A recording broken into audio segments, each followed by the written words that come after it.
AITA for telling my SIL that I will call the cops for child abandonment the moment she steps out of the house. Me, 25M, my brother Jack, 27M, and his wife Jill, 25F. It all started when Jack and Jill got pregnant. Their lease almost ended and my parents invited them to stay at our house. The day they came, Jack asked me why I haven't moved out of my room yet. I was confused, like WTF, and he told me that he and Jill will be at my room and I go to guest room. I refused, but my parents got mad, we got into a fight, I lost and ended in much smaller guest room. Then Jill had a problem with my cooking. I eat scrambled eggs with mozzarella and avocado every day for breakfast and she couldn't stand the smell. She asked me to stop, I refused, my parents got involved, I had to stop.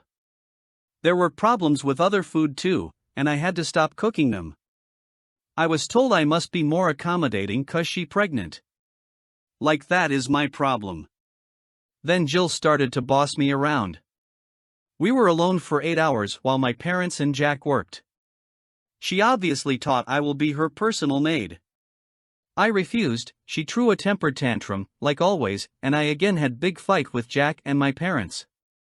I was told that she had a high-risk pregnancy and was on bed rest, and I'm an asshole for not helping her. I told Jack that he knocked her up, it's his responsibility. I stood my ground and in the end Jill's cousin came to help her sometimes. Then Jill gave birth to my nephew. I congratulated them when they came home, and that is it. I don't like babies, so I mostly keep for myself now. But that doesn't stop Jill to ask for favors. Please watch the baby while I take quick shower, please watch it while I make myself some food, etc. I always refuse and we all have new fights over and over again. It all came to head last Friday when she asked me to watch my nephew while she goes to pharmacy for baby formula. I refused. She got mad and we had a fight. She grabbed her purse to go anyway and I told her that the moment she walks out the door I will call the police for child abandonment. I was serious and she knew it. She broke down and screamed what a horrible human being I am, then she ran to her room. She had complete mental breakdown.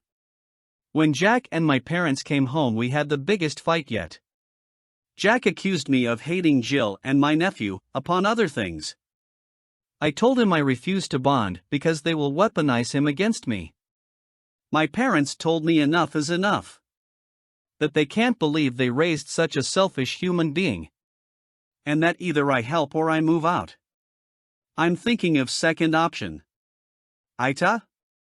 Edit, I work from home and pay 50% of all household expenses, including mortgage. Jack and Jill don't contribute anything for expenses. Now let's look at the comments. This sounds like a super shitty situation in general. Info: why can't Jill take the baby with her on her errands? Why do you still live at home and how much rent do you pay? How much rent do Jack and Jill pay? Edit. So based on Opie's response, Jill just doesn't want to parent her child all day. They pay nothing toward the house and treat OP like shit. In your shoes, OP, I might, maybe, sometimes watch the kid while a parent grabs a shower. I would not, however, be free in-house babysitting under any circumstances barring a genuine emergency. The way they seem to treat you though, I can't say I'd blame you if you just refuse outright. As long as this has been made clear to everyone, NTA. I am major contributor. Jack and Jill pay zero, Jill doesn't work. I wanted to stay home and take care of my parents when they are old. I will never have a partner in children, because reasons, so taking care of my parents was the plan. The moment I move out they will have problems paying for mortgage and all other expenses. Entitled Princess will probably have to go back to work. The amount of YTAs. OP is a paying tenant in this house. He has no obligation whatsoever to watch this child. NTA. AITA, would you give the same response if OP was just a roommate? No. The sister-in-law is not entitled to OP's time, ever.